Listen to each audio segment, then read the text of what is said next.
Carnival সকলের আকর্ষণ, এটা আমরা 5 অক্টোবর করব। আগের বার 85,000 দিয়েছিলাম, এবারে 90 করি। 90, 95, 1, ওকে 1,10,000। পুজোটা যেন খুশিতে ভরপুর থাকে। জয় মা দুর্গা, জয় মা দুর্গা, জয় মা দুর্গার জয়। জয় বাংলা, জয় বাংলা, জয় বাংলার জয়। সব ধর্ম, সব বর্ণ, সব সম্প্রদায় সবাইকে ইনভলভ করবেন, সবাইকে নিয়ে কাঁধে কাঁধ মিলিয়ে চলবেন। মা আসুন শান্তিতে যেন বরণ করতে পারি আমরা, আমাদের শঙ্খধ্বনি দিয়ে, উলুধ্বনি দিয়ে এবং সর্বধর্মকে সাথী করে নিয়ে। একতাই আমাদের সবচেয়ে বড় ধর্ম। নমস্কার, সোজা সাপটা সুব্রত আপনাদের স্বাগত জানাই। তাহলে আপনাদের কোনো চিন্তা থাকছে না, নিন লেগে পড়ুন, ফিরে যান উৎসবে। খালি দেখে নেবেন মাসে 1000-1200 ঢুকছে কিনা। আপনার দেখার দরকার নেই যে আপনার বাড়ির ছেলে মেয়েটা চাকরি পেয়েছে কিনা। আপনার দেখার দরকার নেই যে আপনার বাড়ির ছেলে মেয়েটা যোগ্যতার ভিত্তিতে চাকরি পেয়েও চাকরি হারিয়েছে কিনা। আপনার দেখার দরকার নেই যে আপনার হাজবেন্ডের চাকরিটা আছে কি নেই। আপনার দেখার দরকার নেই যে এই সরকার পার্মানেন্ট এমপ্লয়ি নিয়োগ করছে কি করছে না। আপনার দেখার দরকার নেই এই সরকার প্যারা টিচারদের মাইনা বাড়াচ্ছে কি বাড়াচ্ছে না। আপনার দেখার দরকার নেই যে উচ্চ মাধ্যমিক দেওয়ার পরেও আপনার ছেলেটা এখনো পর্যন্ত কলেজে ভর্তি হতে পারলো কিনা। আপনাদের এইসব কিছু দেখার দরকার নেই। আপনারা খালি দেখবেন মাসে 1000-1200 টাকা ঢুকছে কিনা। আর দিদি বলেছে উৎসবে ফিরতে, আপনারা উৎসবে ফিরে যান। প্রতি বছরের মতো এবারও মমতা বন্দ্যোপাধ্যায় নেতাজি ইন্ডোরে পুজো উদ্যোক্তাদের নিয়ে বৈঠক করেছেন এবং সেখানে ঘোষণা করেছেন কি যে এবারে দুর্গা পুজোয় 1,10,000 টাকা করে প্রত্যেক ক্লাবকে দেওয়া হবে।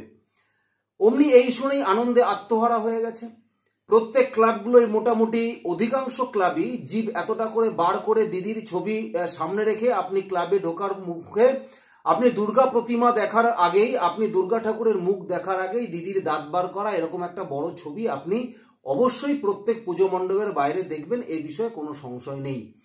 কিন্তু দেখুন, যেটা ঘোষণা করেছে যে এবারে প্রত্যেক পুজো কমিটি নাকি যে বিদ্যুৎ বিল খরচা করবে বা বিদ্যুৎ বিল যা হবে তার 80% ছাড় পাবে, অর্থাৎ 20% তাদেরকে দিতে হবে। দেখুন, এই মুহূর্তে দাঁড়িয়ে যেভাবে বিদ্যুতের বিলের বোঝা সাধারণ মানুষের ঘাড়ের উপরে চেপেছে তা প্রতিনিয়ত আপনারা দেখতে পাচ্ছেন।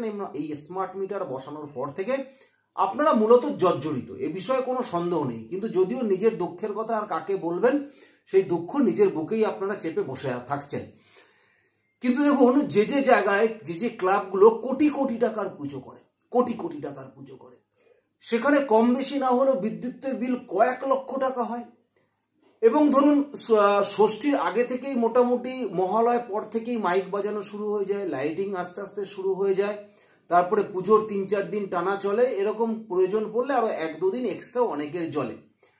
যার ফলে আগে কি হতো দেখুন, আগে হতো যে প্রত্যেক পুজো কমিটি যখন ইলেকট্রিক অফিসে পারমিশন নিতে যেত, ইলেকট্রিক অফিস মোটামুটি একটা বুঝে যে স্ল্যাব অনুযায়ী তাদের থেকে একটা টাকা নিয়ে নিত।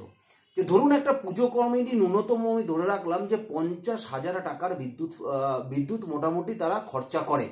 এবং সেখানে আগে কি হতো যে বিদ্যুৎ কমিটিকে বলে দেওয়া বা ক্লাব কমিটিকে বলে দেওয়া হতো যে আপনাদের ইলেকট্রিক সাপ্লাই অফিসে আপনাদের 30,000 টাকা জমা দিতে হবে, মোটামুটি একটা ধরে নিয়ে দেওয়া হতো। কিন্তু এবারে যে জিনিসটা হয়েছে, কয়েকটা বছর ধরেই এগুলো হতে থাকছে এবং এবারে সেই খরচাটা আরো মমতা বন্দ্যোপাধ্যায় কি করেছেন, আরো ছাড় দিয়েছেন 80%। অর্থাৎ ধরে রাখুন যে কোনো বিদ্যুতের কোনো ক্লাব যদি 50,000 টাকা খরচা করে, তাহলে সেক্ষেত্রে দাঁড়িয়ে সেই ক্লাবকে মাত্র 10,000 টাকা দিতে হবে, বাকি আর 40,000 টাকা ক্লাবকে দিতে হবে না। এখন প্রশ্ন হলো, কলকাতায় পুজো হয় সিএসসি এবং রাজ্য বিদ্যুৎ পর্ষদের বিভিন্ন পশ্চিমবঙ্গের আনাচে কানাচে পুজো হয়ে থাকে। এখন আপনারা ভাবুন তো যে এই যে টাকাটা বিদ্যুৎ পর্ষদ পাচ্ছে না ক্লাবগুলোর কাছ থেকে, বা যে টাকাটা ছাড় দেওয়া হচ্ছে, এই টাকাটা কি মমতা বন্দ্যোপাধ্যায় নিজের ঘর থেকে এনে দিচ্ছে? নিশ্চয়ই না।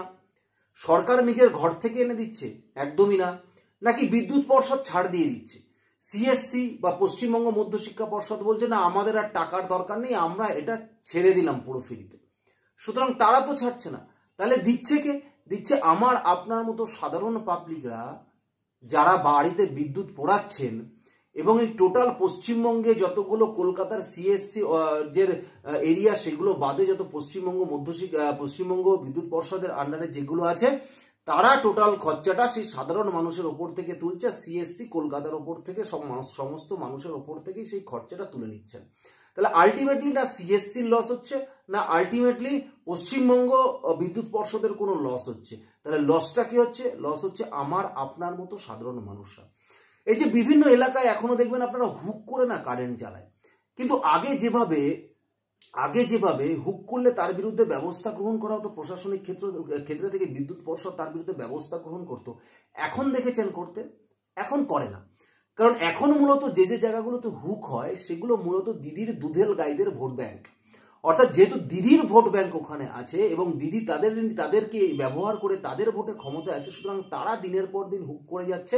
না দিদির প্রশাসন সে ব্যাপারে কোনো ব্যবস্থা গ্রহণ করছে, না দিদি পুলিশ সে ব্যাপারে কোনো ব্যবস্থা গ্রহণ করছে। সুতরাং সেই টাকাটা কি করছে? সেই টাকাটা যাদের মিটার আছে তাদের গাড়ের ওপর থেকেই মোটামুটি কিন্তু তোলা শুরু করছে।